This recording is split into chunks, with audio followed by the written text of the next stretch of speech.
Greetings to everyone. In this video, I'm going to show you something a little different, a more technical way to generate an S-curve in Power BI or Excel without having your data already spread across a timeline. I got message from folks telling me they would like to know how to generate an S-curve just from start and finish date in a task, probably task that is arranged in Excel sheets rather than having all the timeline dates across. Normally, when we build an S-curve, our data set is already distributed by dates like this, maybe weekly or monthly, and we simply plot the cumulative values. But what if your data doesn't come that way? What if all you have are just a start and finish date for each activity? That's where these techniques come in handy. We'll be using the list.date function in this video to automatically generate a continuous data range between your start and the finish date. In other words, we'll create our own timeline dynamically. So without much discussion, let's get into the video and see how we can achieve this result. Turning a sheet just like this without time distribution to this you see here. Let's get into the video.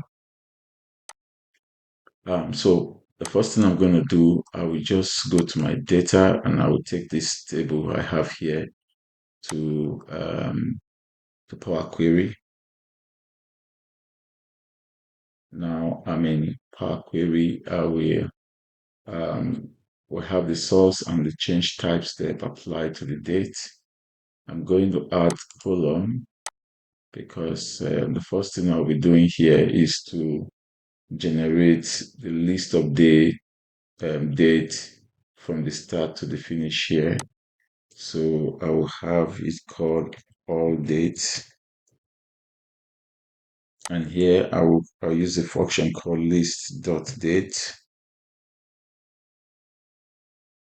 So what I'm trying to do, I want to return all the dates between the start and finish date. So I'll open the bracket. It says start as date, so I need a start date. Then the next thing is say count as numbers. So for that, I will need a duration as a count. To know the numbers of days, so I need duration dot days. And for the duration of dot days, I will have to say the finish minus the start, close bracket plus 1. So that gives me the duration.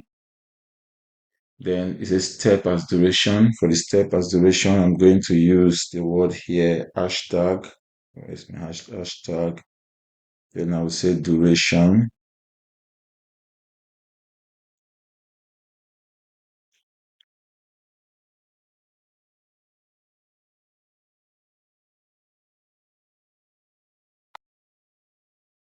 One bracket, 1 day, 0 hour, 0 minute, 0 seconds.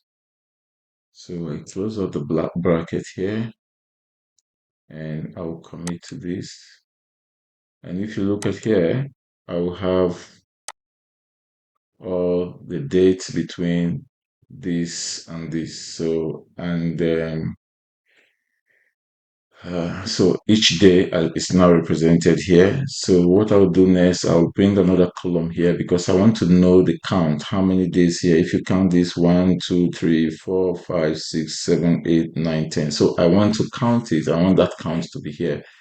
So I add another column and I'll call this one count days. And what I would do here is that I would say list.count.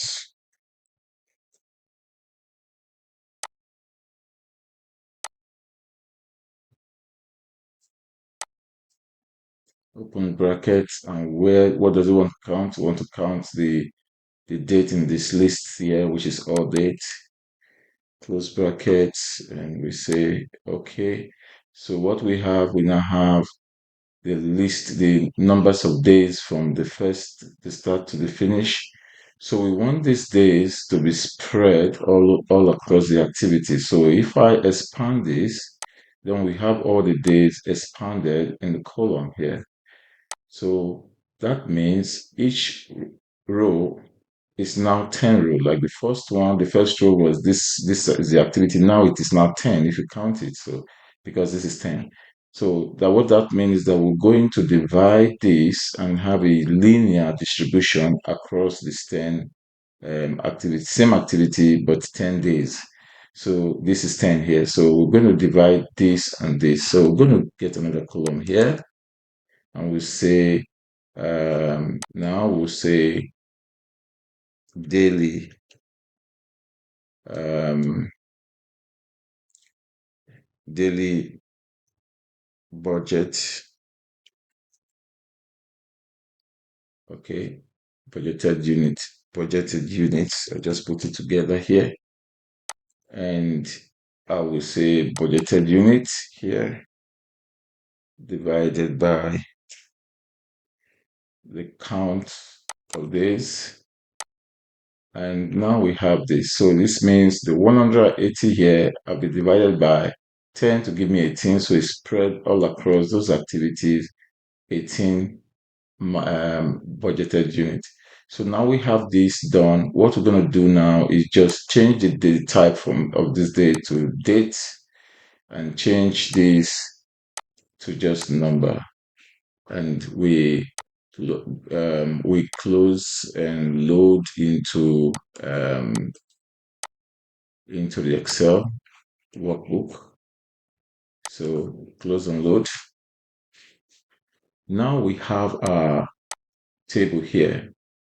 From this, now we can now build our S curve by just going to insert pivot table from the table and arrange, and we'll go to a new sheet and we have it there. So to build the S curve now, what we're going to do, we will just bring out all dates on the row.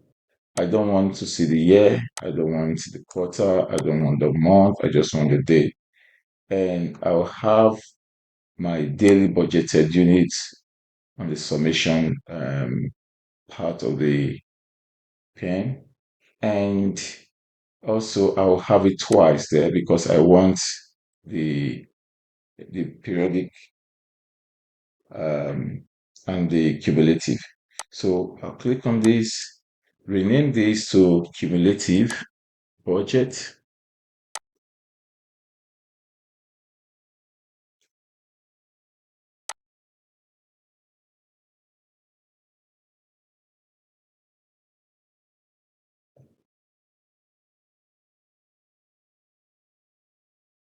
Let me call it daily budget. Change the number format to just number. Say okay, and rename this one as well to daily budgeted unit. So we change the format as well to number. Say okay. Now we have this one as a cumulative. So what we're going to do here, we just select this column, right click, we go into show value as, and we come down and we say running total for the audit. So what we have now, we now have the running total of this. Now I like keeping my text very small, so I'm just going to reduce the text size for the whole thing. I mean, to 8 or yes, and just remove the grid line. So yeah, I come here and I come take the column chart here, and now we have this. Take this to format, take it to the bottom, and we'll have to change the chart type to combo, turn this one to secondary axis. Now we just clear along, adding like a slicer for the phase, and for the discipline, there's a WBS. We make this one two rows, or three columns, I mean, see. So we can have that one sitting here, and we do similar to this one, and we can have that sitting here. So what we have here now, we have just the S curve on a daily distribution. So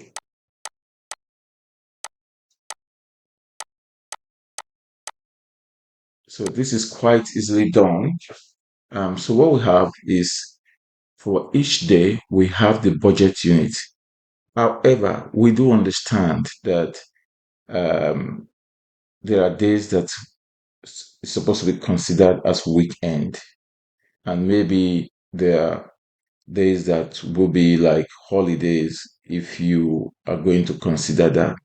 Now, if you want to see how that is done, to consider the weekend, holidays, and perhaps to even um, change the time frame to month or year, then there is a link below this video, of a video I did, another lesson I did similar to this, that address all of those concerns. So you can click on that and go watch it, and you'll find the details there. Thank you very much.